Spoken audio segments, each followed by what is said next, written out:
स्वराज्य टीव्ही, पर्याय आमचा, निवाडा तुमचा।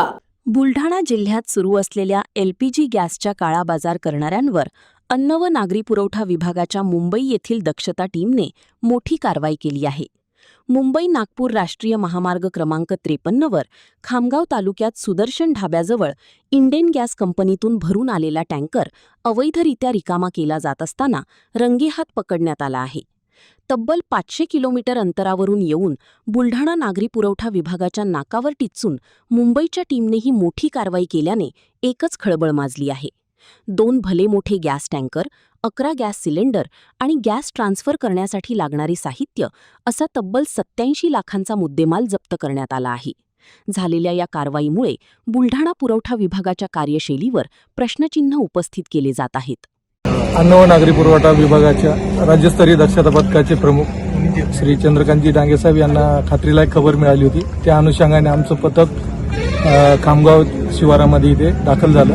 त्या अनुषंगाने आम्ही इथे धाड टाकली असता ऑइल कंपनीमधून भरून आलेल्या टँकरमधून शिनी एका उभ्या असलेल्या टँकरमध्ये गॅस काढून शिनी गैरमार्गाने गॅस काढून तो काही नोझल मार्गे गॅस सिलेंडरमध्ये व्यावसायिक स्वरूपाच्या आणि घरगुती स्वरूपाच्या सिलेंडरमध्ये भरण्यासाठी तो चोरीच्या मार्गाने काढला जात होता। त्याच वेळेस आम्ही इथे धाड टाकून एका आरोपीसह मुद्देमाल पकडलेला आहे। आरोपीचं काय नाव आहे? आरोपीचं नाव आहे रविभाई बसे म्हणून, ड्रायव्हर आहे ते।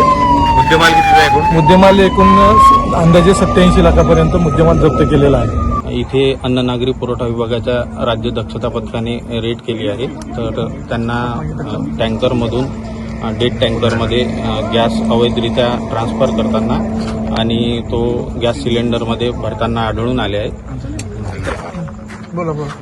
त्या अनुषंगाने मला सूचना प्राप्त होताच मी घटनास्थळी दाखल झालो आहे आणि त्यांनी 87 लाखाचा अंदाजे माल जप्त केलेला आहे व एका आरोपीला ताब्यात घेऊन पोलिसांच्या हवाले दिलेला आहे।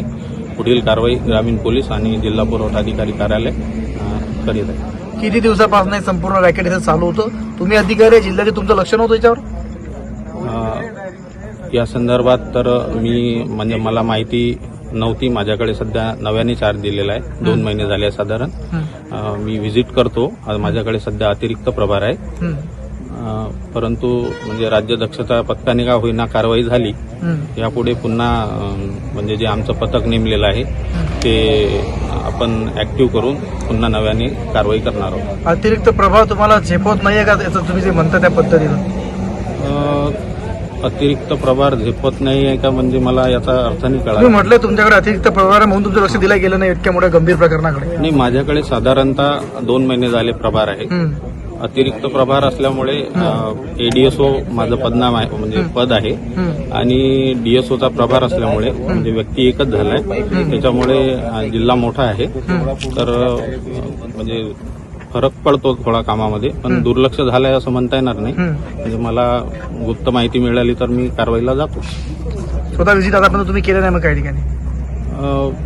हो, व्हिजिट तर केली आम्ही, पण अशा गॅस किंवा पेट्रोल डिझेलची कारवाई तरी झाली नाही सध्या। याआधी पण अनेक तक्रारी आहेत अशा पद्धतीनं, बनावट पद्धतीनं असा जो गॅस असेल किंवा मग पेट्रोल डिझेल असेल काढून विकलं जाते खासगी बाजारामध्ये। त्या संदर्भात आपण काही आतापर्यंत पुढे रेड वगैरे केल्यात का? ज्या पद्धतीनं मुंबईहून पथक येतंय, खरंच आपल्यासाठी अभिमानाची गोष्ट नाही।